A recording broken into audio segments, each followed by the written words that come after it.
కలలతో వివరించగలమా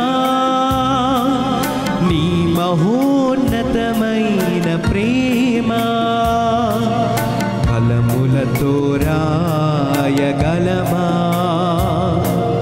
కవితలతో వర్ణించగలమా కలలతో వివరించగలమా నీ మహోన్నతమైన ప్రేమ ఆరాధింతును ఆరాధింతును ఆరాధింతును ఆరాధింతును నా రాజు నీవే నా తండ్రివి నీవే నిన్ను విడువను ఎడబాయను నా రాజు నీవే నా తండ్రివి నీవే నిన్ను విడువను ఎడబాయను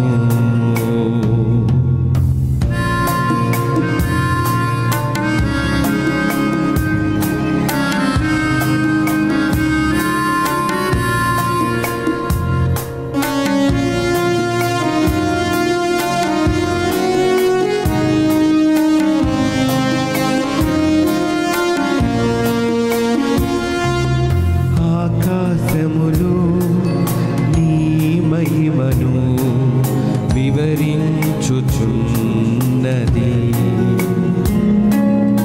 అంతరిక్షములు నీ చేతి పనిని వివరించుచున్నది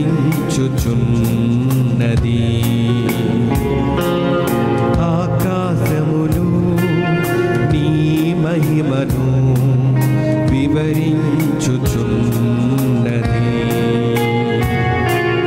అంతరిక్షము నీ చేతి పనిని వర్ణించుచున్నది దేవా నా ప్రాణము నీ కోసం తపించుచున్నది దేవా నా ప్రాణము నీ కోసం తపించుచున్నది నా రాజువు నీవే నా తండ్రివి నీవే నిన్ను విడువను ఎడబాయను నా రాజువు నీవే నా తండ్రివి నీవే నిన్ను విడువను ఎడబాయను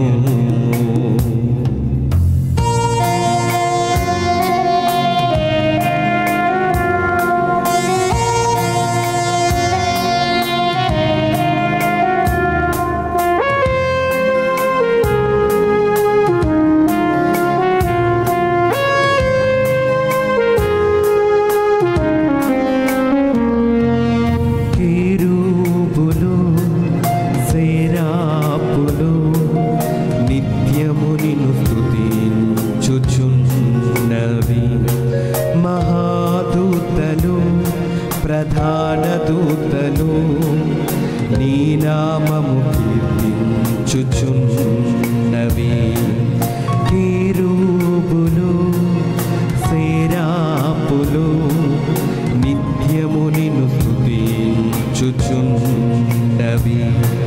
మహాదూతలు ప్రధాన దూతలు నీ నామము కీర్తించుచున్నవి. దేవా నా ప్రాణము నీ కోసం తపించుచున్నది. దేవా నా ప్రాణము నీ కోసం తపించుచున్నది. నా రాజువు నీవే, నా తండ్రివి నీవే, నిన్ను విడువను ఎడబాయను. నా రాజువు నీవే, నా తండ్రివి నీవే, నిన్ను విడువను ఎడబాయను. ఆరాధింతును, చేతులెత్తి ఆ దేవుని మనం ఆరాధింతును,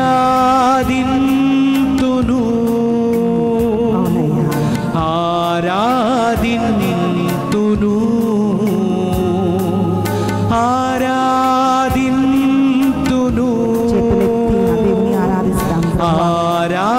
సన్నిధిలో మేమున్నాము ప్రభువా.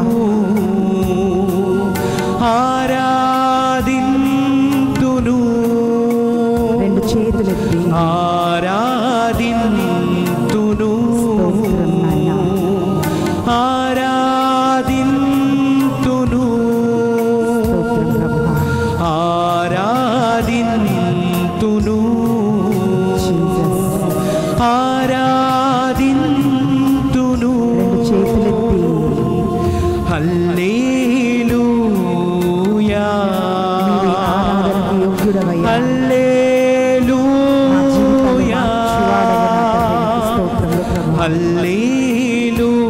హల్లెలూయా,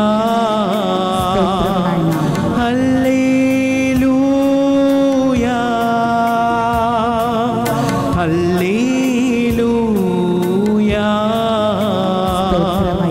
hallelujah, hallelujah, hallelujah,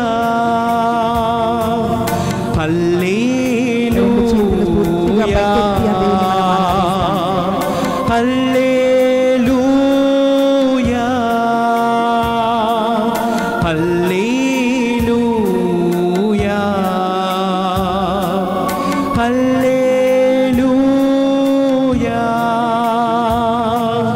hallelujah, hallelujah, hallelujah, hallelujah, hallelujah, hallelujah, hallelujah, hallelujah, hallelujah, హల్లెలూయా, ప్రభా. నా తండ్రి నీకే వందనాలు, స్తుతులు, స్తుతులు, స్తోత్రాలు ప్రభా. అయ్యా నీకే ఆరాధన నా తండ్రి, నీకు స్తోత్రం.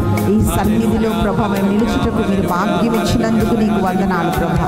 ఈ సమయాన్ని మీ పాద సన్నిధిలో మేము సమర్పిస్తూ ఉన్నాం ప్రభా. మాతో మాట్లాడమని అడుగుతున్నాం, మమ్మల్ని రూపాంతరపరచమని అడుగుతున్నాం, మా జీవితంలో కార్యాలు చేయమని అడుగుతున్నాం ప్రభా. అయ్యా నిన్ను ప్రేమించలాగిన మా హృదయాన్ని మార్చమని అడుగుతున్నాం నాయన. నీకు ఇష్టం లేనిది సమస్తము మా నుండి తొలగించమని అడుగుతున్నాం నాయన. హల్లెలూయా, హల్లెలూయా, హల్లెలూయా, హల్లెలూయా, స్తోత్రమయ్యా. Thank you Jesus. ప్రభా నా తండ్రి నీకు వందనాలయ్యా. ఈ సమయం అంతటిని కూడా ప్రభువుకి సమర్పిస్తాం. ప్రభా, ఈ ఆరాధనలో మేము పాల్గొంటుండగా మమ్మల్ని రూపాంతరపరచమని అడుగుతున్నాం. Thank you lord. ఒక్క నిమిషం ప్రియులారా, మీ ప్రాణం, ఆత్మ, శరీరం, సమస్త వ్యక్తిత్వాన్ని ఆ ప్రభువుకి సమర్పిస్తూ మనం ప్రార్థిస్తాం. ఎన్నో ఆలోచనలతో ఈరోజు నువ్వు ఆయన సన్నిధిలో ఉండి ఉండవచ్చు. కలతలు, కలవరాలు, దుఃఖము, వేదన, అయోమయ పరిస్థితిలో నువ్వు ఉన్నావేమో. ప్రియబిడ్డ, వాటన్నిటిని తొలగించి నడిపే దేవుడు నీకున్నాడు. ప్రభా, నీవు మాతో మాట్లాడమని అడుగుతున్నాం. మమ్మల్ని సరిచేయమని అడుగుతున్నాం. ఈ వాక్యం వినడానికి నీ కృపను అనుగ్రహించు. దుష్టుడు ఈ వాక్యాన్ని ఎత్తుకొని పోకున్నట్లుగా నాయన మీరే సహాయము చేసి పరిశుద్ధాత్మ నడిపింపు అనుగ్రహించమని యేసు క్రీస్తు శ్రేష్ఠ నామమున ప్రార్థించి అడిగి వేడుకుంటున్నాం తండ్రి. Amen. Amen. Amen. Praise the Lord. Praise the Lord. Hallelujah. Hallelujah. Hallelujah. Hallelujah. Hallelujah. Hallelujah. Praise the Lord. Praise the Lord. ప్రియులారా, అంత్యకాల సిద్ధపాటు 14వ రోజులో మనమున్నాం. ఈరోజు ఈ వాక్యాన్ని మనము ధ్యానిస్తుండగా 2వ తిమోతి రాసిన లేఖ, పునీత పౌలు గారు తిమోతికి లేఖ రాస్తూ అనేకమైన అంత్యకాలములో జరిగే సంఘటనలు ఆయన వివరిస్తున్నారు.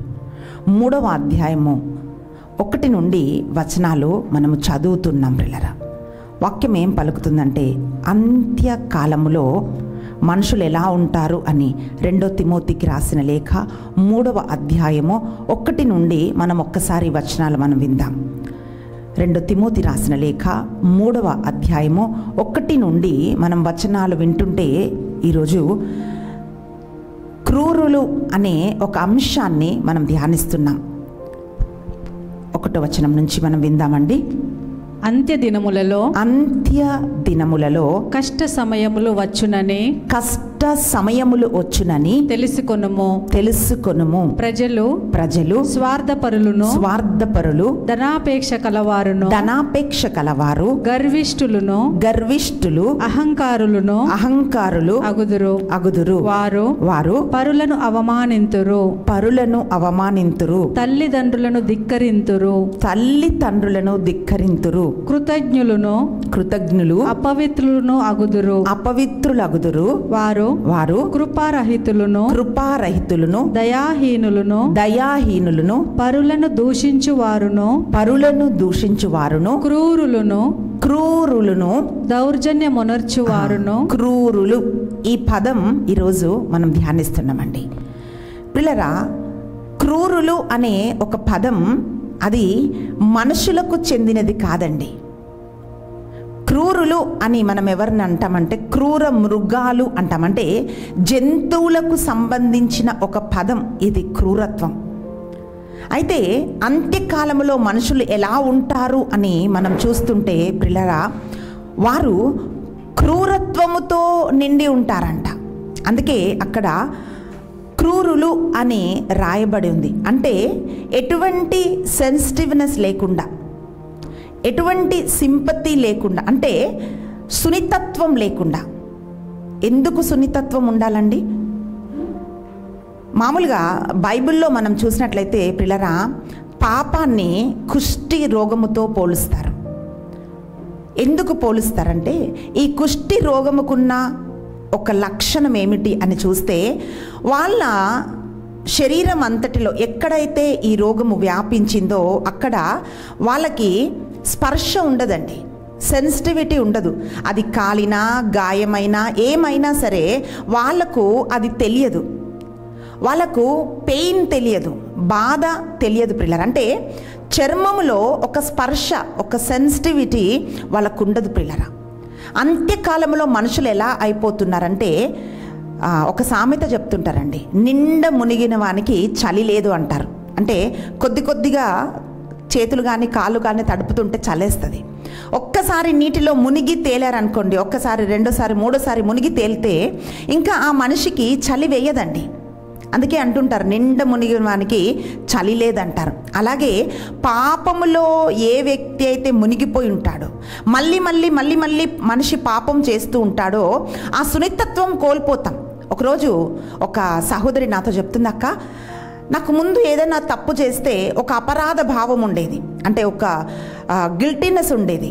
నేను తప్పు చేశాను అని అనిపిస్తుండేది. ఇప్పుడు ఎంత పెద్ద తప్పు చేసినా సరే, ఏ వాక్యం విన్నా సరే, ఆరాధనకి వెళ్ళినా సరే, ఎక్కడికి వెళ్ళినా సరే అక్క, అంటే ఈ అపరాధ భావం ఉండకూడదండి. కానీ తప్పు చేసినప్పుడు నేను తప్పు చేశాననే ఒక భావన కూడా మనిషికి ఉండాలి.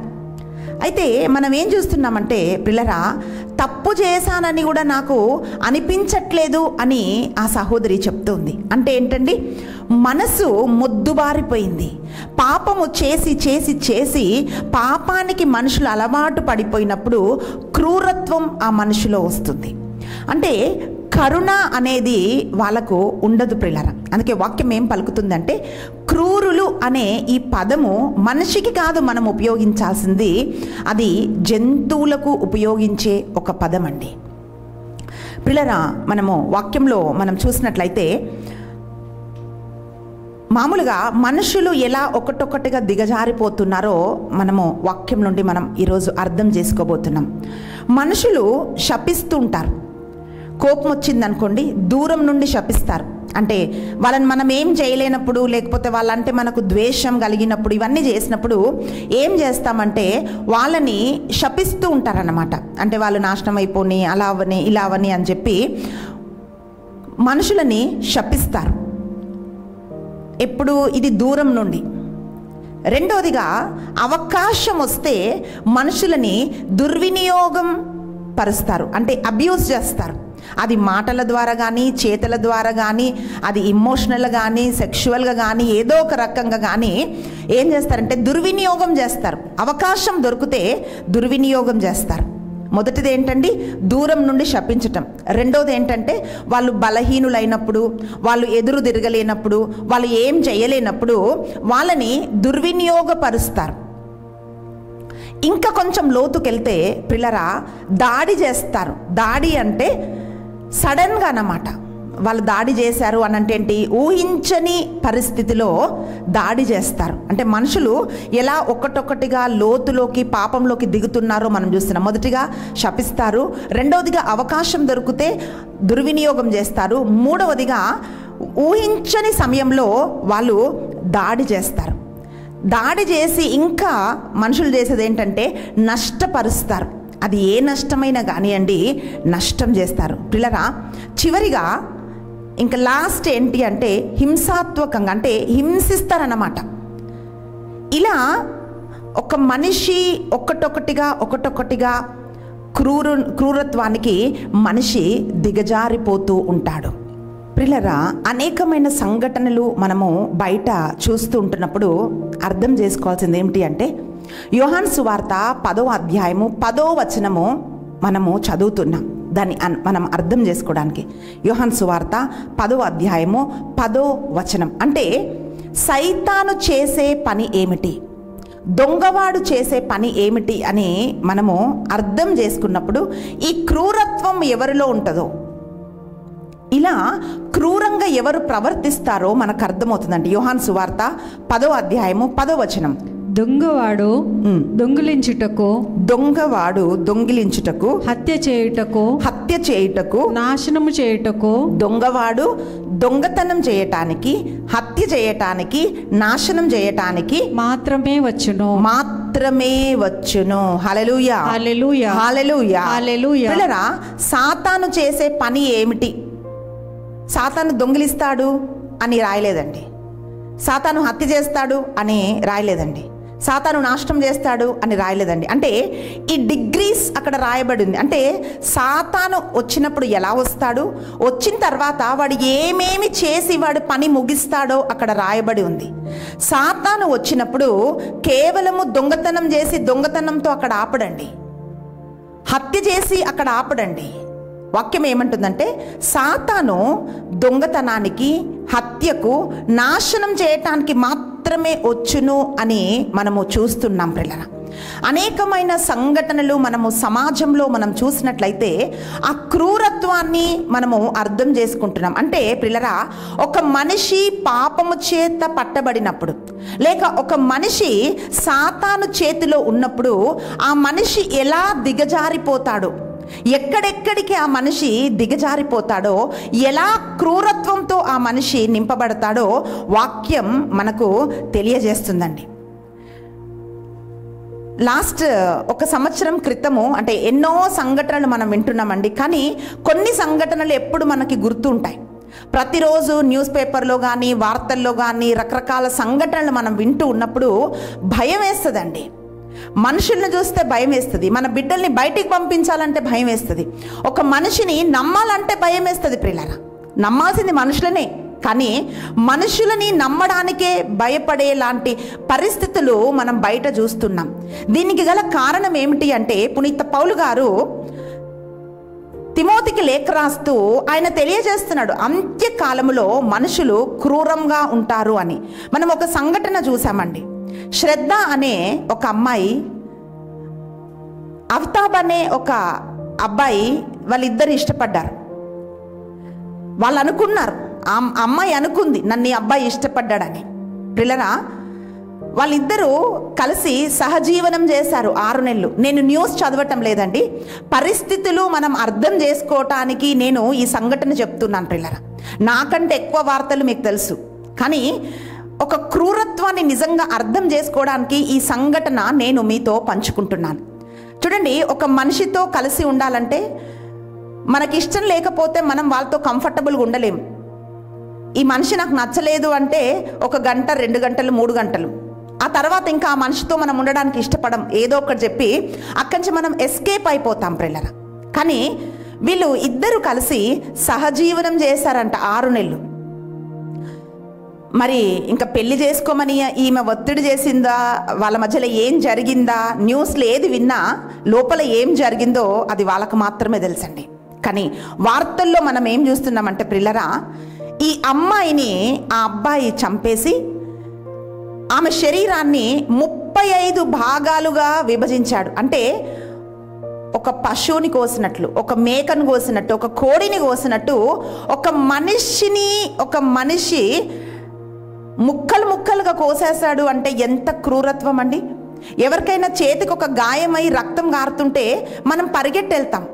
ఎవరికైనా రోడ్డు పైన యాక్సిడెంట్ అయిందంటే వాళ్ళు మన రక్త సంబంధికులు కానవసరం లేదు, వాళ్ళు మన వాళ్ళు కానవసరం లేదండి, మనం పరిగెత్తుకొని వెళ్తాము, కొంచెం మంచినీళ్ళు ఇస్తాము, ఒక అంబులెన్స్కి ఫోన్ చేస్తాము, ఏమైందని కనుక్కుంటాము. ఎందుకంటే మనుషులము గనుక.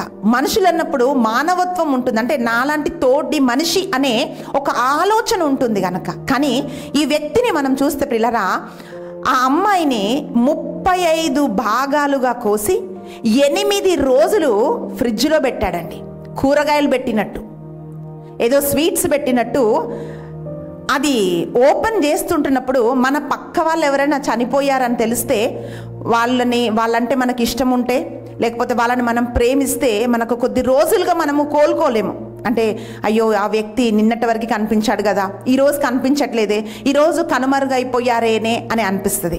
ఒకవేళ పొరుగు వాళ్ళు అయితే ఆ మనిషి ఇక్కడ తిరుగుతుండే వాళ్ళు కదా, అంటే వాళ్ళని కోల్పోయిన ఒక బాధ మనకుంటుంది. అది మన వాళ్ళు కానవసరం లేదండి.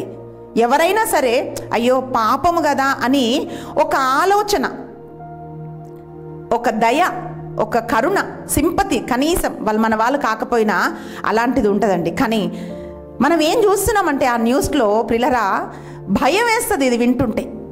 ఒక మనిషిని కోసి ఎవరికి తెలియకుండా ఒక ఫ్రిడ్జ్ తీసుకొని వచ్చి ఆ ఫ్రీజర్లో 18 రోజులు ఆమెని పెట్టి అది ఓపెన్ చేస్తూ ఉంటున్నప్పుడు తనతో 6 నెలలు కలిసి ఉన్న ఒక స్త్రీని కోసేసి ముక్కలు కోసి ఆ ఫ్రిడ్జ్లో పెడుతూ ఉంటున్నప్పుడు అది వింటుంటే కాళ్ళలో వణుకు పుడుతుందండి. ఇలా ఎందుకు మనుషులు తయారయ్యారంటే 18 రోజులు పెట్టి అర్ధరాత్రి మనము ఇప్పుడు కూరగాయలు పాడవకుండా ఎలాగైతే మనము ఈ కవర్స్లో పెట్టి ఎట్లా జాగ్రత్త, అంటే జిప్ లాక్స్లో వాటిలో పెట్టి ఎట్లా పెట్టుకుంటామో అండి, అలా పెట్టి ఆ ఒక్కొక్క అవయవాన్ని ఎవరికి తెలియకుండా రోజు అర్ధరాత్రి వెళ్ళి ఒక్కొక్క బాడీ పార్ట్ని ఒక్కొక్క దగ్గర ఒక్కొక్క అంటే ఒక్కొక్క అవయవాన్ని అతను పడేశాడంట. అది వింటున్నప్పుడు ఆ తండ్రి పరిస్థితి ఏంటండి, అది వింటున్నప్పుడు కన్నవారి పరిస్థితి ఏంటండి. పిల్లరా, ఆ న్యూస్లో చూస్తుంటే నేను ఇలాంటి ఒక పని చేశాను. నాతో ఉన్న ఒక స్త్రీని, నన్ను నమ్ముకొని వచ్చిన ఒక స్త్రీని, అంటే తల్లిదండ్రులను కాదని తండ్రిని కాదని నా కోసమే వచ్చేసిన ఒక స్త్రీని నేను చంపేశాను అని ఏ కోసాన కూడా ఒక పశ్చాత్తాపం కానీ ఒక ఫీలింగ్ కానీ. పిల్లరా, కొన్నిసార్లు అనుకోకుండా పొరపాట్లు జరుగుతాయి. అనుకోకుండా ఎవరు చంపరండి, కానీ అనుకోకుండా నేను చేసేసాను అని కూడా ఒక్క ఫీలింగ్ కూడా లేకుండా, ఏ పశ్చాత్తాపం లేకుండా, నేను చంపానని ఒక భావం లేకుండా అతన్ని చూపిస్తూ ఉంటే రక్తం ఉడుకుతుందండి అట్లాంటివన్నీ చూస్తుంటున్నప్పుడు. హైదరాబాద్లో ఒక సంఘటన చూసిన, ఒక డాక్టర్ని గ్యాంగ్ రేప్ చేసి గుర్తుపట్టకుండా ఆమెని కాల్ చేస్తే, ఒక డాక్టర్ చదవాలంటే ఎన్ని రోజులు కావాలండి? ఆ తల్లిదండ్రుల పరిస్థితి ఏంటండి? బ్రతికున్నన్ని రోజులు తల్లిదండ్రులు కోలుకోలేరు. ఎవరైనా ఒక అమ్మాయిని చూసారంటే, ఆ కూతురు గుర్తొచ్చిందంటే, ఎక్కడో అత్త వాళ్ళ ఇంటో కూతురు కష్టపడుతుందంటే, లేకపోతే భర్త కొట్టాడంటే ఏడుస్తారు కదండి. మరి ఎవరో దుర్మార్గులు అలా మానభంగం చేసి చంపేశారంటే ఎంత భయంకరమైన ఆ దుఃఖము, వేదన అండి. ఎందుకు ఇవన్నీ కొన్ని సంఘటనలు నేను మీతో చెప్తున్నానంటే పిల్లరా, ఎంత భయంకరం అంటే ఆ క్రూరత్వం ఎక్కడికి వెళ్తుంది అని మనం చూస్తే, మ్యూటిలేట్ అంటున్నాం అంటే అంగాలని, ఒక్కొక్క భాగాన్ని వాళ్ళు నరికేయడము, అంత మాత్రమే కాదండి, టార్చర్ చేయడము, చిత్రహింసలు పెట్టి చంపడం. ఒక్కసారి చంపేస్తే చచ్చిపోతారు కాబట్టి చిత్రహింసలు చేసి చంపడము, ఒక్కరిద్దరుగా చంపడము, 4-5 చంపడము. అంటే క్రూరత్వం ఇంకా లోతుకి వెళ్తున్నప్పుడు మనుషులు ఇలా తయారైపోతున్నారు. పిల్లరా, అంత్య దినాలలో మనుషులు ఎటువంటి సెన్సిటివ్నెస్ లేకుండా, ఎటువంటి కరుణ లేకుండా అయిపోతారు అని వాక్యం పలుకుతాంది. ఎవరు ఇలా అవుతారు అని అంటే, దేవుడు ఎవరో తెలియని వాళ్ళు ఇలా అవుతారు. పిల్లరా, ఇవన్నీ మనం చూస్తుంటున్నప్పుడు మనం అర్థం చేసుకోవాల్సింది ఏంటంటే, ఈరోజు ఒక వచనాన్ని మనం చదువుతున్నామండి. గలతీ రాసిన లేఖ 5వ అధ్యాయము 13 నుండి 15 వచనాలు మనం చదివినప్పుడు, పిల్లరా, యోహాను సువార్త 10:10లో ఒక భాగం ఏమిటి అంటే, దొంగవాడు దొంగతనానికి, హత్యకు, నాశనానికి వస్తాడు. ఇది ఒక భాగం. ఇంకొక భాగం మనం ఏం చూస్తున్నామంటే, చదవండి అక్క, యోహాను సువార్త 10వ అధ్యాయము 10వ వచనం. దొంగవాడు దొంగిలించుటకు, హత్య చేయుటకు, నాశనము చేయుటకు మాత్రమే వచ్చును. నేను జీవమును ఇచ్చుటకు, దానిని సమృద్ధిగా ఇచ్చుటకు వచ్చితిని. Praise the Lord. హల్లెలూయా. అంటే చూడండి పిల్లరా, ఒక సాతాను తప్పు చేస్తూ ఉంటున్నప్పుడు ఎలాగైతే ఒక మనిషిని పాపంలోకి ఇంకా దిగజారుస్తాడో, అలాగే దేవుని ఆత్మ ఒక మనిషిని పట్టుకున్నప్పుడు మరణం నుండి జీవములోకి, అది సమృద్ధి జీవములోకి మనిషిని నడిపిస్తుంది అని వాక్యం తెలియజేస్తా ఉంది. గలతీ రాసిన లేఖ 5వ అధ్యాయము 13 నుండి 15 ఈ వచనాలు ఈరోజు మనం చూస్తున్నామండి. అంటే ఈ వచనాలలో 4 భాగాలు మనం జ్ఞాపకం పెట్టుకోవాలండి. వాక్యం ఏం పలుకుతుందంటే, మొదటిగా మనం విందామండి. గలతీ రాసిన లేఖ 5వ అధ్యాయము 13 నుండి 15 వచనాలు. సోదరులారా, స్వతంత్రులుగా ఉండుటకై మీరు పిలువబడితిరి. మొట్టమొదటిగా ఏంటంటే, స్వతంత్రులుగా మీరు ఉండుటకు పిలువబడితిరి. ఎందుకు స్వతంత్రులుగా ఉండుటకు పిలువబడితిరి అని వాక్యం పలుకుతుందండి? పాపము చేయు ప్రతివాడు పాపానికి దాసుడు అని వాక్యం తెలియజేస్తుంది. అంటే ఒక మనిషి పాపం చేస్తే ఆ మనిషి పాపానికి దాసుడుగా అయిపోతాడు.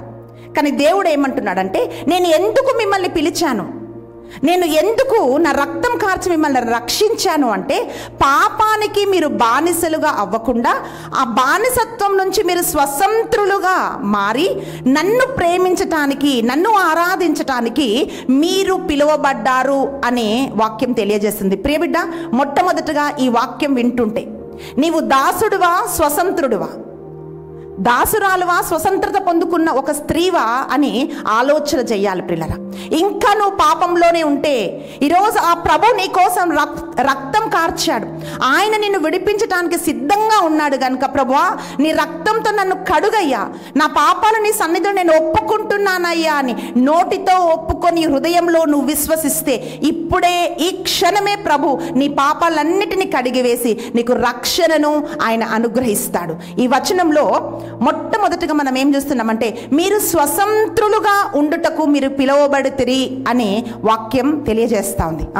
కానీ ఈ స్వేచ్ఛ కానీ ఈ స్వేచ్ఛ మీరు శారీరక వ్యామోహములకు లొంగిపోవుటకు మిష కాకుండా చూచుకొనుడు, కానీ ఒకరికి ఒకరు ప్రేమతో సేవకులుగా ఉండుడు. Praise the Lord. Praise the Lord. రెండోది ఏం చెప్తుందంటే 4 ఉద్దేశాలండి. ఫస్ట్, దేవుడు మనని స్వతంత్రులుగా ఉండడానికి ఆయన మనల్ని పిలిచాడు. దీనిలో స్వతంత్రత మనకు వచ్చింది అంటే అర్థం ఏంటో తెలుసా? శరీరం నీలో పనిచేయటం లేదు, ఆత్మ నీలో పనిచేస్తుంది. అదే ఫ్రీడమ్కి ఒక గుర్తు అన్నమాట. వాక్యం ఏమంటుందంటే మీ శరీరాన్ని మీరు ఎదిరించాలి. శరీరం ఏం చెప్తుందో, శరీరం ఎలా మిమ్మల్ని నడిపిస్తుందో అటువైపుకు మీరు నడిపించబడకూడదు. మీ శరీరాన్ని మీరు ఎదిరించి నడుచుకోవటానికి మీరు పిలువబడ్డారు అనేది మొట్టమొదటిగా ఈ వాక్యం మనకు నేర్పిస్తుంది ప్రియులారా. అంటే శరీరాన్ని మనము జయించాలి, శరీరాన్ని మనము ఎదిరించాలి. రెండోదిగా ఏలైనా ధర్మశాస్త్రము అంతయు కలిసి నిన్ను నీవు ప్రేమించుకొనున్నట్లే. 13వ వచనం మళ్ళీ చదవండి అక్క. సోదరులారా స్వతంత్రులుగా ఉండుటకై మీరు పిలువబడితిరి. కానీ ఈ స్వేచ్ఛ మీరు శారీరక వ్యామోహములకు లొంగిపోవుటకు మిష కాకుండా చూచుకొనుడు. శారీరక వ్యామోహాలకు మీరు లొంగిపోకుండా అది మిష కాకుండా చూచుకొనుడు. కానీ ఒకరికి ఒకరు ప్రేమతో సేవకులుగా నుండు. Praise the Lord. Praise the Lord. Hallelujah. Hallelujah. రెండవ పిలుపు ఏంటంటే దేవుడు మనల్ని స్వతంత్రులుగా పిలిచాడు. నేను ఎందుకు మళ్ళీ ఇది చెప్తున్నా అంటే ప్రియులారా, ఈ వచనం మన మైండ్లో ప్రింట్ అయిపోవాలి. స్వతంత్రులుగా ఉండడానికి దేవుడు మనల్ని పిలిచాడు, పాపం నుండి మనల్ని విడిపించబడినప్పుడు మనం మన శరీరాన్ని జయించాం. అంటే శరీరాన్ని మనం జయించటానికి దేవుడు మనల్ని పిలిచాడు మొదటిగా. రెండవదిగా వాక్యం ఏం చెప్తుందంటే ఇతరులని మీరు ప్రేమించటానికి, ఎట్లా ప్రేమించాలంట? దాసులుగా ప్రేమించటానికి మీరు పిలువబడ్డారు అని వాక్యం తెలియజేస్తుంది. ఆ వచనం మాత్రం చదవండి అక్క. కానీ ఒకరికి ఒకరు ప్రేమతో సేవకులుగా నుండు. మీరు ఒకరితో ఒకరు ప్రేమతో సేవకులుగా ఉండు, దాసులుగా ఉండు అని ఉందండి. దాసులు అంటే ఏంటో తెలుసా అండి? దాసులకి స్వతంత్ర ఆలోచనలు ఉండవు. యజమాని ఏం చెప్తే అదే చెయ్యాలి. అంటే నీకు బాధ కలిగినా, నీకు ఇష్టం ఉన్నా, నీకు ఇష్టం లేకపోయినా, నీకు అవమానం అనిపించినా, ఏది నీ ఫీలింగ్స్కి ఏం సంబంధం ఉండదు, నీ బాధకి నీ వేదనకి ఏం సంబంధం ఉండదు. యజమాని ఏం చెప్తే దాసుడు అదే చెయ్యాలి. ఇక్కడ దాసుడి వలె మీరు ఇతరులని ప్రేమించుడి అంటే అర్థం ఏంటో తెలుసా అండి? నీకు ఇష్టమున్నా ఇష్టం లేకపోయినా ప్రేమించాలని కాదు. నువ్వు ప్రేమిస్తున్నావు గనుక, నీలో ప్రేమ ఉంది గనుక ఆ మనిషికి నువ్వు పరిచర్య చేయాలి. పిల్లరా, కొన్నిసార్లు కుటుంబంలో భర్త ఇష్టం వచ్చినట్టు చేస్తాడు, అయినా భార్య భర్తతో ఉంటుంది. ఎందుకో తెలుసా అండి? అతను చేసేవి ఇష్టం లేకపోయినా కూడా భార్య ఎందుకు భర్తతో కలిసి ఉంటుందంటే వాళ్ళిద్దరిని కలిపి పెట్టే ఒక బంధం ఉంది, అదే ప్రేమ. కొన్నిసార్లు పిల్లలు ఇష్టానుసారంగా చేస్తూ ఉంటారు, అయినా తల్లిదండ్రులు బిడ్డల్ని చూస్తూ ఉంటారు. కారణం ఏమిటి అంటే వాళ్ళని కలిపే ఒక రక్త సంబంధం ఉంది, పేగు బంధం, అదే ప్రేమ. ప్రియులరా, కొన్నిసార్లు స్నేహితులు చేసేది చిరాకు పుట్టిస్తుంది, కోపం వస్తుంది, అయినా మనం వాళ్ళని భరిస్తాం. ఎందుకంటే ఒక ప్రేమ, స్నేహపూర్వకమైన ప్రేమ ఉంది కాబట్టి మనము ఆ ప్రేమ వల్ల వాళ్ళకు లొంగి ఉంటాం. దాసులుగా ఉండుడి అంటే ఏంటంటే లొంగి ఉండుడి. పిల్లరా, అందుకే వాక్యం ఏం పలుకుతుందంటే నన్ను ఎవరైతే ప్రేమిస్తారో నా ఆజ్ఞలు పాటిస్తారు అని ప్రభు చెప్తున్నాడు. ఈరోజు ఒకరిని ఒకరు ఎలా ప్రేమించాలి అంటే దాసుల్లాగా ప్రేమించాలంట. నువ్వు చేయు ప్రతి కార్యము నువ్వు ప్రేమతో చేయాలి.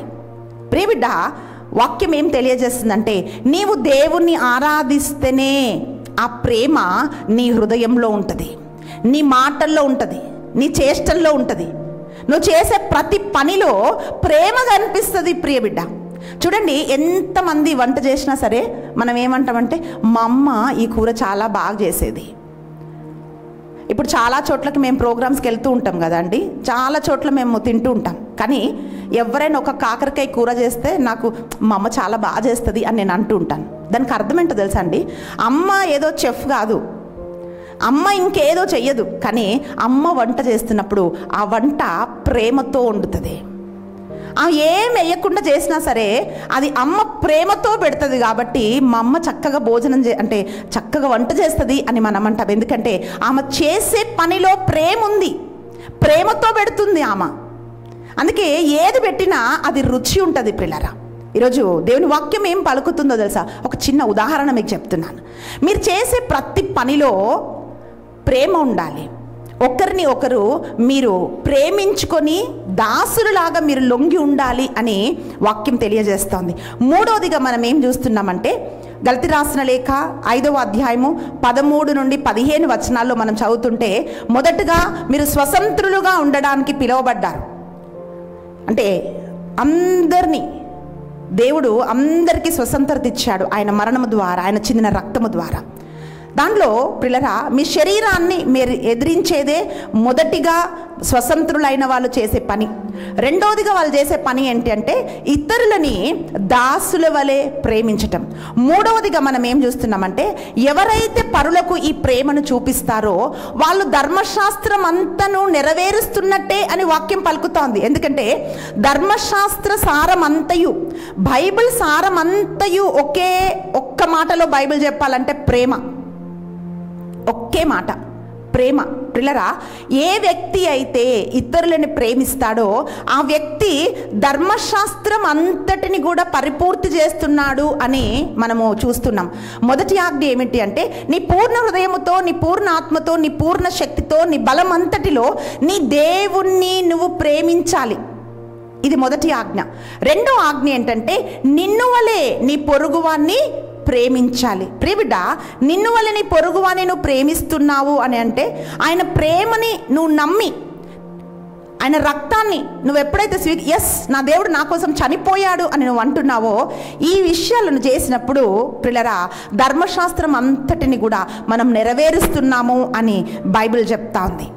నాలుగవదిగా మనం ఏం చూస్తున్నామంటే, చదవండక, గలతీ రాసిన లేఖ 5వ అధ్యాయము 13 నుండి 15 వచనాలు. సోదరులారా, స్వతంత్రులుగా ఉండుటకై మీరు పిలువబడితిరి. కానీ ఈ స్వేచ్ఛ మీరు శారీరక వ్యామోహములకు లొంగిపోవుటకు మిష కాకుండా చూచుకొనుడు. కానీ ఒకరికొకరు ప్రేమతో సేవకులుగా నుండు. ఏలైనా ధర్మశాస్త్రం అంతయు కలిసి నిన్ను నీవు ప్రేమించుకొనున్నట్లే నీ పొరుగువానిని ప్రేమింపుము అని ఒక్క మాటలో నెరవేరి ఉన్నది. కానీ మీరు ఒకరిని ఒకరు కరచి, ఏంటండి కానీ, ఈ వచనం మీరు వినాలండి. కానీ ఒకరిని ఒకరు కరచి దిగమింగినచో ఒకరినొకరు సర్వనాశనము చేసుకుందురేమో.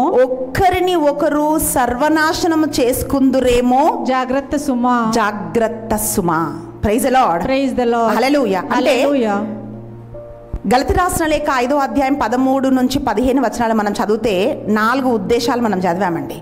దానిలో రెండో ఉద్దేశం ఏమిటి అంటే, నిన్ను వలె నీ పొరుగువారిని ప్రేమించాలి, ఇతరులని మీరు దాసుల వలె ప్రేమించుడి అనేదే రెండవ మాట, రెండవ ఉద్దేశం దేవుడిది. పిల్లరా, ఈ 4వ ఉద్దేశము 2వ ఉద్దేశానికి రివర్స్గా ఉంది. అంటే అక్కడ ఏమంటుందంటే, మీరు ఒకరిని ఒకరు ఖర్చుకొని దిగమింగి నాశనం చేసుకుంటారేమో సుమా, జాగ్రత్త అని వాక్యం అంటుంది. చూడండి, పాము కరచింది అంటాం. ఈ కరవడం దేనికి ఎక్కడైనా మనిషి కరచాడని విన్నారండి ఎప్పుడైనా మీరు? మనిషి కరచాడు అని మనం ఎప్పుడు వినమండి.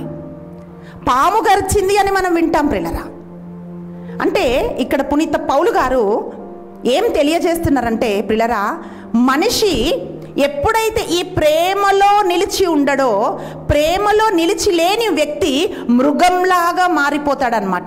అందుకే వాక్యం ఏం పలుకుతుందంటే, మీరు కరచి దిగమింగి, ఇంగ్లీష్లో డివోర్ అని ఉంది. అంటే ఈ క్రూర మృగాలు ఇవన్నీ ఇలా పైన పడి ఇలా చీల్చేసి ఎలా తినేస్తాయండి. అలా మీరు ఇంగ్లీష్ బైబిల్లో ఈ 2 వర్సెస్ అటు ఇటు నేను చదువుతున్నప్పుడు డివోర్ అని రాయబడి ఉంది. అంటే చీల్చేయడం అన్నమాట ఒక మనిషిని.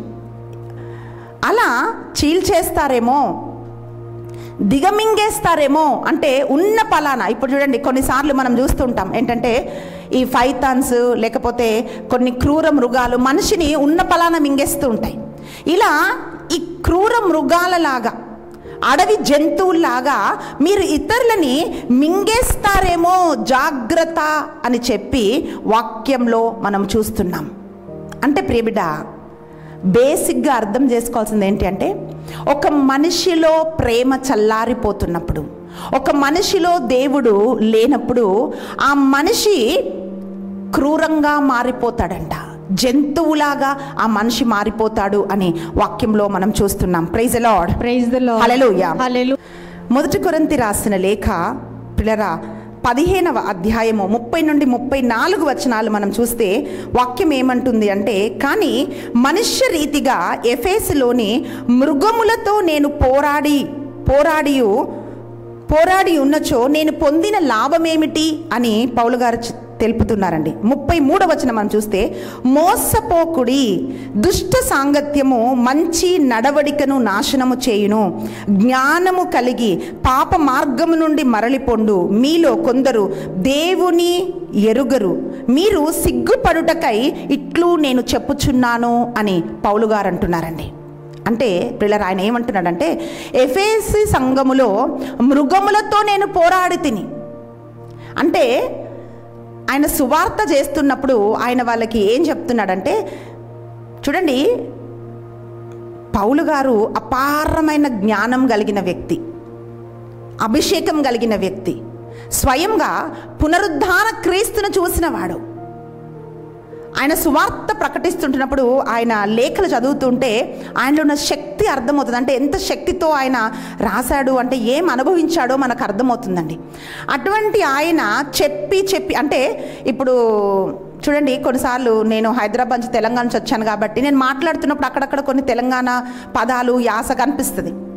అంటే ఈమె తెలంగాణ అని అర్థమైపోతుంది. ఒక చదువుకున్న వాళ్ళు మాట్లాడితే వాళ్ళ మాటలు బట్టి వీళ్ళు చదువుకున్నారని అర్థమవుతుంది. అంటే వాళ్ళ మాటల్లో తప్పులు దొరలవు సాధారణంగా. పౌలు గారు అపారమైన జ్ఞానం కలిగిన వ్యక్తి, ధర్మశాస్త్రం అంతా కూడా చదివినవాడు.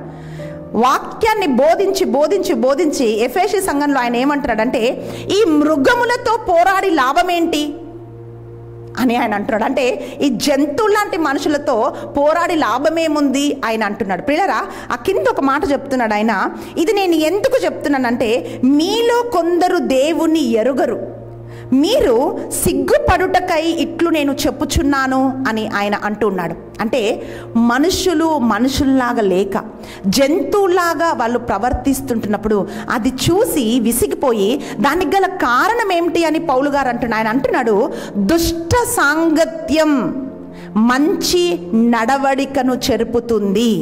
కనుక మీరు స్నేహం చేస్తున్నప్పుడు, మనుషులతో కలిసి ఉంటున్నప్పుడు మీరు జాగ్రత్తగా ఉండాలి అని పౌలు గారు తెలియజేస్తున్నారు. Hallelujah, hallelujah, hallelujah, hallelujah, hallelujah, hallelujah. Praise the Lord, praise the Lord, praise the Lord, praise the Lord. బైబిల్లో అనేకమైన సంఘటనలు మనం చూస్తున్నాం, కానీ ఆ సంఘటనని ధ్యానించే సమయం మనకు లేదండి. ఆదికాండములో, బైబిల్ ఆరంభంలో మనం ఏం చూస్తున్నామంటే, కయీను హేబేలును చంపేశాడు, సొంత తమ్ముణ్ణి. పోనీలే, దీవించబడితే నా తమ్ముడే కదా దీవించబడ్డాడు, దేవుడు దీవిస్తే నా తమ్ముడినే కదా దీవించాడు అని అనుకున్నాడండి? అనుకోలేదు. సొంత తమ్ముడు దేవుడి చేత దీవించబడ్డప్పుడు అసూయతో, కక్షతో కయీను హేబేలుని చంపేశాడు. పిల్లరా, ఎంత క్రూరత్వం అండి! ఒక అన్న తమ్ముడిని చంపాడు అంటే అది వింటుంటే ఎలా అనిపిస్తుంది పిల్లరా? చిన్నప్పుడు అన్నదమ్ములు, అక్క చెల్లెళ్ళు కలిసి కూర్చొని తింటారు, ఆడుకుంటారు కదా. అలాంటి సొంత అన్నదమ్ములు, అక్క చెల్లెలు పగవాళ్ళుగా మారిపోతున్నప్పుడు ఎంత క్రూరత్వం అండి! అది గుర్తొచ్చినప్పుడు, అరే నా తమ్ముడు నాతో ఇలా ఉండేవాడు కదా, నా సొంత వాళ్ళు నాతో ఇలా ఉండేవాళ్ళు కదా అని మనకు జ్ఞాపకం వస్తుంది పిల్లరా. అందుకే వాక్యం ఏం పలుకుతుంది అంటే, మనుషులు దిగజారిపోవడానికి కారణం ఏంటంటే ప్రేమ నుంచి మనుషులు పడిపోవటం. సహాయం చేసిన దావీదు పైకి బల్లెం విసిరాడు సౌలు. నా కోసం సహాయం చేశాడు కదా, నా పక్షం నిలబడ్డాడు కదా అని అనుకోలేదండి. క్రూరంగా బల్లెమును విసిరాడు. పిల్లరా, బైబిల్లో మనం చూస్తున్నాం. అన్ని వచనాలు చదవడానికి మనకు సమయం లేదండి, బట్ మీరు రాసుకోండి పిల్లరా. వాక్యం ఏం పలుకుతుందంటే 2 Peter chapter 2 verse 12, 2 పేతురు రాసిన లేఖ 2వ అధ్యాయము 12వ వచనము, టైటస్ chapter 1 verse 12, తీతుకు రాసిన లేఖ 1వ అధ్యాయము 12వ వచనము, మత్తయి సువార్త 7వ అధ్యాయము 15వ వచనము, Matthew chapter 7 verse 15. E versus అన్నీ కూడా మనం చదివితే, ఇవన్నీ చదవడం సమయం లేదు, ఒక్క వచనం మనం చదువుదామండి. 2 Peter chapter 2 verse 12, 2 పేతురు రాసిన లేఖ 2వ అధ్యాయము 12వ వచనం మాత్రం మనం చదువుదాం. ఇక్కడ వాక్యం ఏమంటుందంటే, ఎవరి గురించి ఇది రాయబడి ఉందంటే అబద్ధ ప్రవక్తల గురించి ఇది రాయబడి ఉందండి. మనం వాక్యం విందామండి. వేటాడి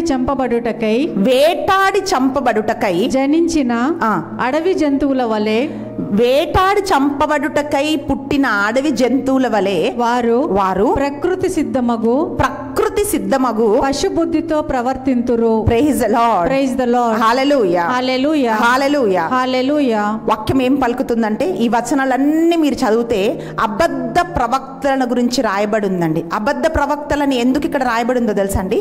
చూడండి, యేసు ప్రభు మంచి కాపరి, అందుకే తన గొర్రెల కొరకు ఆయన ప్రాణం పెట్టాడు. మత్తయి సువార్త 7వ అధ్యాయం 15వ వచనం మనం ఏం చూస్తున్నామంటే, మాథ్యూ 7 chapter 15లో ప్రియులారా, తోడేళ్ళు గొర్రె చర్మం కప్పుకొని వస్తాయంట. వచ్చి ఎందుకు వస్తాయండి? అదును దొరికినప్పుడు ఆ తోడేళ్ళు గొర్రెల్ని తినడానికి. ఈరోజు సేవకులు జీతకాలు కాకూడదండి. లాభం ఉంటే సేవ చేసే సేవ కాదు ప్రియులారా. ఆ సేవ ఆత్మలు నశించిపోతున్నప్పుడు భారం ఉండదు. నీకు లాభం లేకపోతే సేవ చెయ్యవు, పేరు లేకపోతే సేవ చెయ్యవు, మనుషులు గుర్తించకపోతే సేవ చెయ్యవు. ఎవరు గుర్తించినా గుర్తించకపోయినా, లాభం ఉన్నా లాభం లేకపోయినా, మనుషులు ఏమనుకున్నా, ఏది జరిగినా, దేవుని ఆత్మ కలిగిన మనుషులు ఏం చేస్తారంటే, నా కాపరి నా కొరకు ప్రాణం పెట్టాడు కదా, ఆయన మంచి కాపరి కదా, ఆయన మార్గం చూపాడు కదా అని ఆ మార్గంలో నడుస్తారు. అందుకే అబద్ధ ప్రవక్తలని తొడేళ్లతో బైబిల్ పోల్చిందండి. అంటే క్రూరం, తొడేళ్ళలో కనిపించేది ఏంటంటే క్రూరత్వం, సందు దొరికినప్పుడు చంపేసే తత్వం అన్నమాట. అందుకే అబద్ధ ప్రవక్తలని క్రూర మృగాలతో వాక్యము పోలుస్తూ ఉందండి. దేవుని బిడ్డలు ఎట్లుండాలి అని మనం చూస్తే, ఎఫెసీ రాసిన లేఖ 4వ అధ్యాయము 32వ వచనం మాత్రం చూద్దామండి. ఎఫెషియన్స్ chapter 4 verse 32, అలాగే కొలొషియన్స్ chapter 3 verse 12, కొలొషీయులకు రాసిన లేఖ 3వ అధ్యాయము 12వ వచనము, 1 యోహాను 3వ అధ్యాయము 15వ వచనము, 1 John chapter 3 verse 15. E versus అన్ని మనం ఎందుకు చూస్తున్నామంటే ప్రియులరా, ఇది మీరు చదివినప్పుడు లోతుగా మీకు అర్థమవుతుంది. ఇక్కడ ఏం రాయబడి ఉందో మీరు ఒక్కసారి రాసుకొని మళ్ళీ చదివినప్పుడు అది మన లోపల ఉండిపోతుందండి. మనం చదువుదామండి. ఎఫెసీ రాసిన లేఖ 4వ అధ్యాయము 32వ వచనం. దానికి బదులుగా పరస్పరము దయను, ఏంటండి పరస్పరము ఒకరితో ఒకరు ఏం కలిగి ఉండాలంట? దయ. కొంతమంది ఏమంటారండి, దయ చూపిస్తే కూడా ఎందుకు బిస్కెట్లు వేస్తున్నావు అంటుంటాం. కానీ వాక్యం ఏమంటుందంటే ప్రియులారా, దయ కలిగి ఉండాలంట మనిషి. చదవండి. మృదుత్వము ప్రదర్శింపుడు, క్రీస్తు ద్వారా దేవుడు మిమ్ము క్షమించినట్లే ఒకరిని ఒకరు క్షమింపుడు. Praise the Lord, praise the Lord, hallelujah, hallelujah. మనిషి ఏం కలిగి ఉండాలంటండి?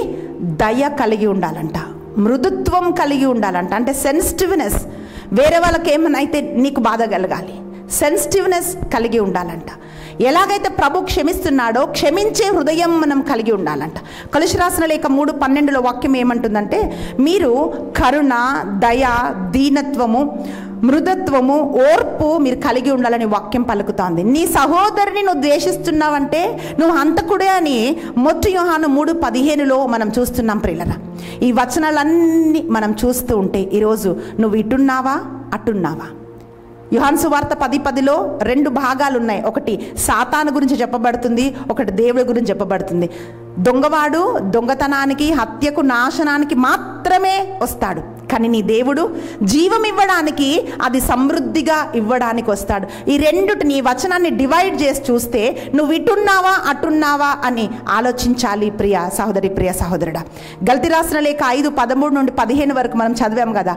ఇవన్నీ మన లోపల ఉంటే ప్రియ బిడ్డ, పరస్పరము దేవునిలాగా ఒకరితో ఒకరు మనం నిలబడి దాసుల వలె మనం వాళ్ళని ప్రేమిస్తాం.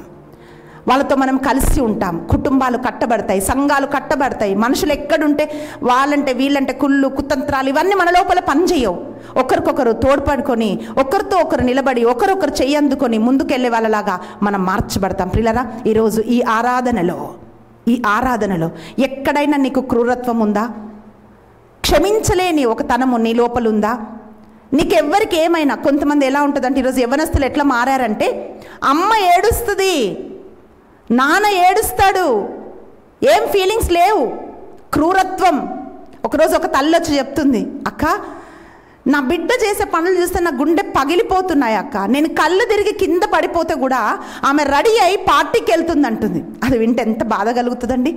ఎంత కష్టపడి పెంచితే కదా ఆమె అంత పెద్దగా అయింది. ఈరోజు ప్రియులరా, ఎంతోమంది యవ్వనస్తుల్లో ఇట్లాంటి ఒక క్రూరత్వం చూస్తున్నాం.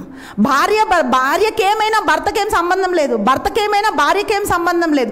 సంఘంలో నీ వాళ్ళకి ఏమైనా నీకేం చీమ కుట్టినట్టు కూడా ఉండదు, నీకేం పెయిన్ ఉండదు.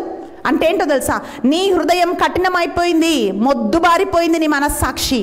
ప్రియబిడ్డ, క్రూరత్వం నిన్ను మెల్లమెల్లగా ఆవరిస్తుంది అని అర్థం. ఈరోజు దేవుని సన్నిధిలో మనం ప్రార్థన చేద్దాం. ప్రభా, ఎఫెసీ రాసిన లేఖ 4:32, కొలస్సీ 3:12 మీరు చెప్పిన ప్రభా ఆ కరుణ, జాలి, మృదుత్వం ఇవన్నీ నా లోపల ఉండాలయ్యా. ఈరోజు నన్ను నేను నీ పాద సన్నిధిలో నేను సమర్పించుకుంటున్నానని కళ్ళు మూసుకొని ఒక్క నిమిషం ఈ పాటని ప్రార్థనగా చేసి నీ జీవితాన్ని ఒక్కసారి నువ్వు పరిశీలన చేయి. నీ కుటుంబాన్ని ఒక్కసారి పరిశీలన చేయి ప్రియబిడ్డ. నీ ఆత్మీయ స్థితిని ఒక్కసారి నువ్వు పరిశీలన చేసుకో. ఎక్కడున్నావు నువ్వు? ఎక్కడున్నావు? కళ్ళు మూసుకొని ఈ పాటని మనం ప్రార్థనగా మార్చుకుందాం. నన్ను క్షమించయ్యా, ఇంత కఠినత్వంతో నింపబడ్డానా నాకు తెలియదయ్యా, నేను కఠినంగా మారిపోతున్నానా నాకు తెలియదయ్యా, నీ ప్రేమతో నన్ను నింపని ప్రార్థిస్తా. యెహెజ్కేలు గ్రంథం 36:26 వాక్యం పలుకుతా ఉంది, నీ రాతి గుండెను తీసివేసి నీకు మాంసపు గుండెను నేను అనుగ్రహిస్తాను,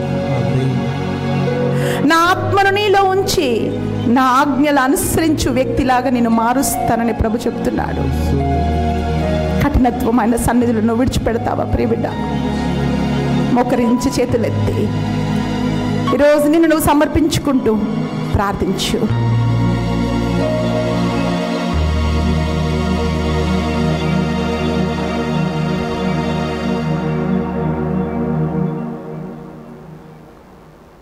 స్తోత్రమయ్యా.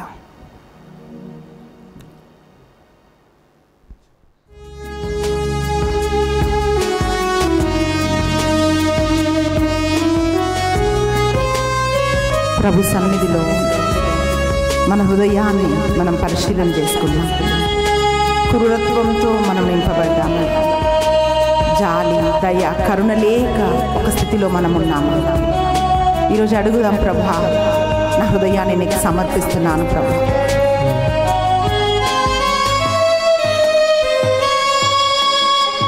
నీ వాత్సల్యం, నీ బాహుల్యం, నీ కృప కనికరము చూపించుమా. నీ వాత్సల్యం, నీ బాహుల్యం, నీ కృప కనికరము చూపించుమా. పాపము చేశాను, క్రూరుడయ్యున్నాను, పాపము చేశాను, క్రూరుడయ్యున్నాను, తెలిసి ఉన్నది నా అతిక్రమమే, తెలిసి ఉన్నది నా పాపములే, తెలిసి ఉన్నది నా అతిక్రమమే, తెలిసి ఉన్నది నా పాపములే. నీ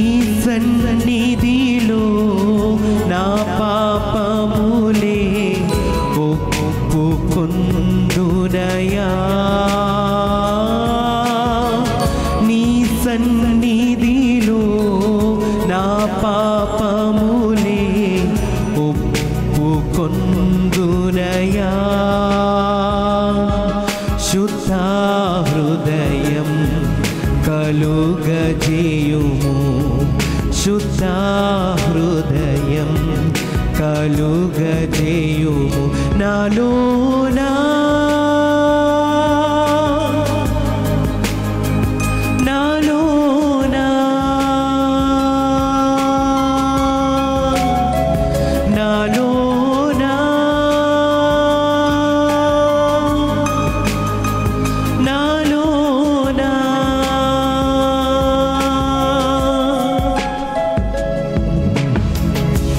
ఆయన సన్నిధిలో మన హృదయాన్ని పరిశీలన చేసుకుందాం. ప్రభా, నా హృదయంలోని క్రూరత్వం, దుష్టత్వం, పాపము ఇవన్నీ కేవలం నీ రక్తం ద్వారా మాత్రమే కడగబడతాయి. నీ ఆత్మ ద్వారా మాత్రమే నేను బలపరచబడతానయ్యా. ఈరోజు నీ స్వారూప్యంలోకి నన్ను మార్చయ్యా. క్రూరత్వంలో పడిన నన్ను తిరిగి లేపమని అడుగు. ఈరోజు సమర్పించిన జీవితాన్ని నీ క్రూరత్వం వల్ల నీ కుటుంబంలో నీ తల్లిదండ్రులు కన్నీరు విడుస్తున్నారేమో, నీ భార్య, భర్త, బిడ్డలు ఏడుస్తున్నారేమో. ప్రియ బిడ్డ, నీ హృదయాన్ని సమర్పించు. ప్రభా, నన్ను దర్శించయ్యా, ప్రేమించటం నాకు నేర్పమయ్యా అని అడుగు.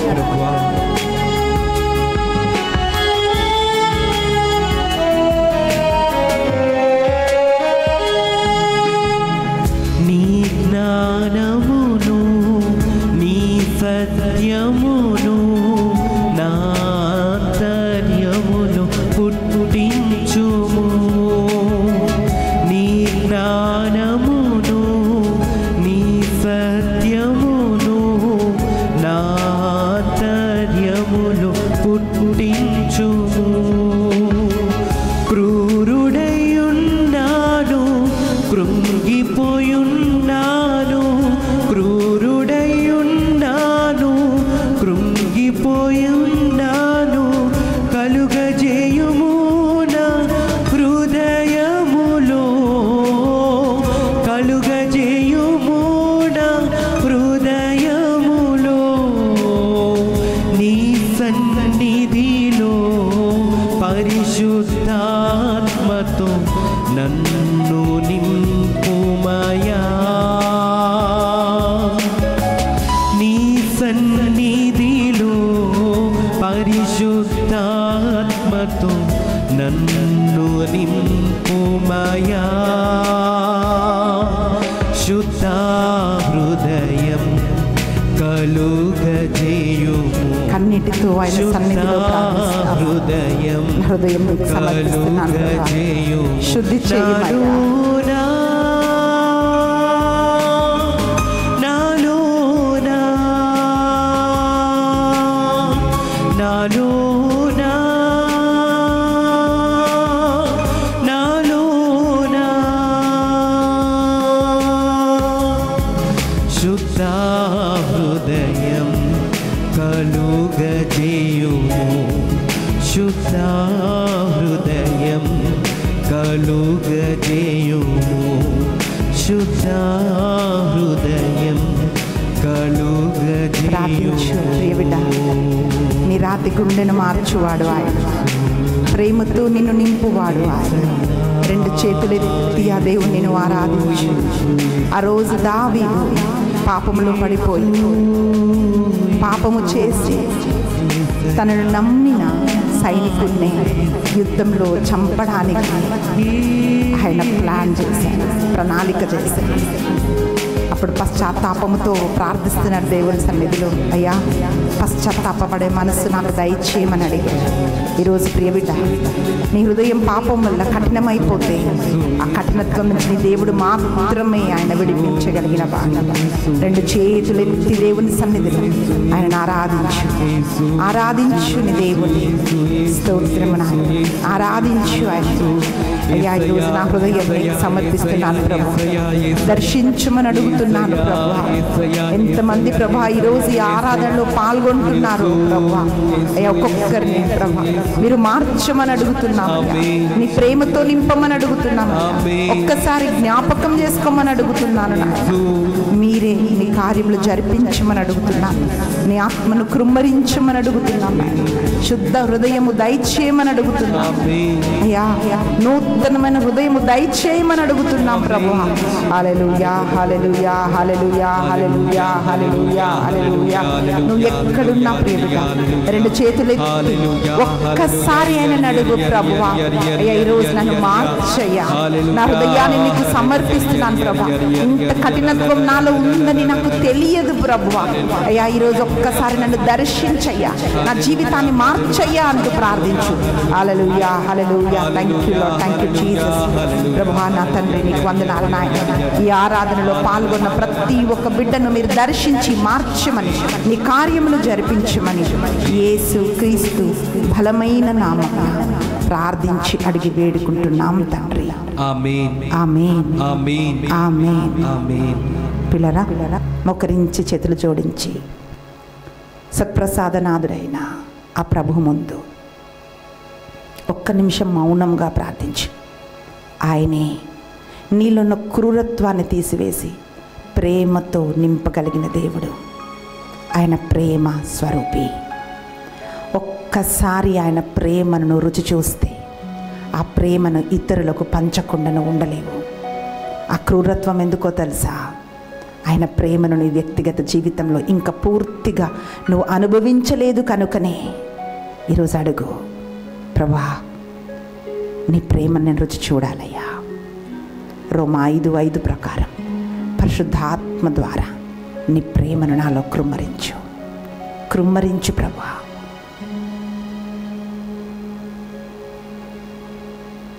మీరు ఆశీర్వాదాలు పొందుకోవటానికి సిద్ధంగా ఉంటుండగా ప్రియబిడ్డ నిజాయితీగా ప్రార్థించండి. ఆయన సన్నిధిలో మొకరించి చేతులు జోడించి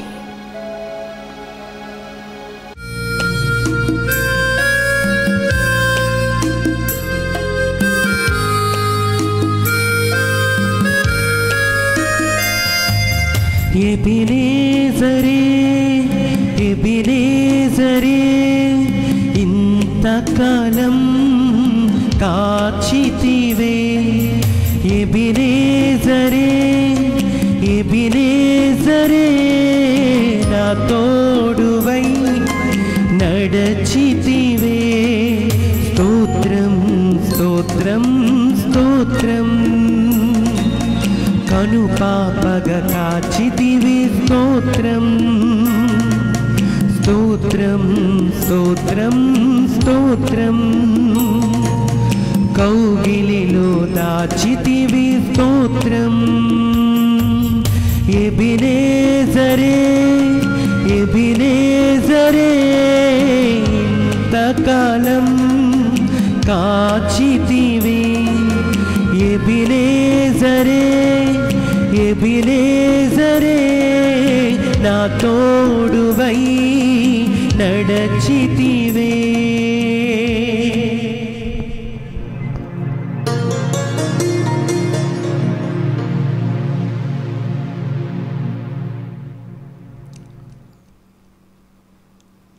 సర్వశక్తిగల సర్వేశ్వరుడు పితా, పుత్ర,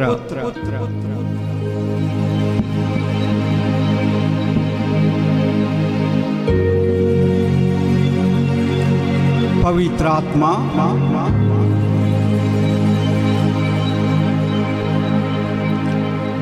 మనలందరినీ ఆశీర్వదించి కాచి కాపాడుదురుగాక. ఆమేన్.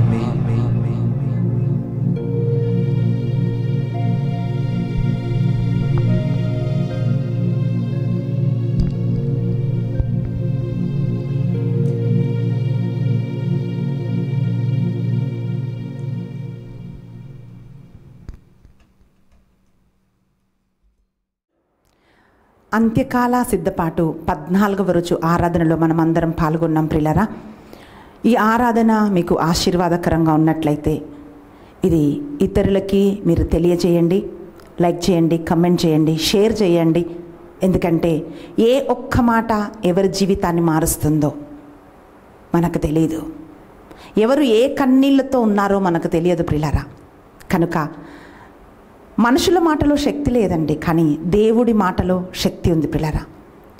ఆ మాట మనుషుల జీవితాన్ని మార్చేస్తుంది. కనుక మీరు ఈ అంత్యకాల సిద్ధపాటు ఆరాధన ఇతరులకి మీరు తెలియజేయండి.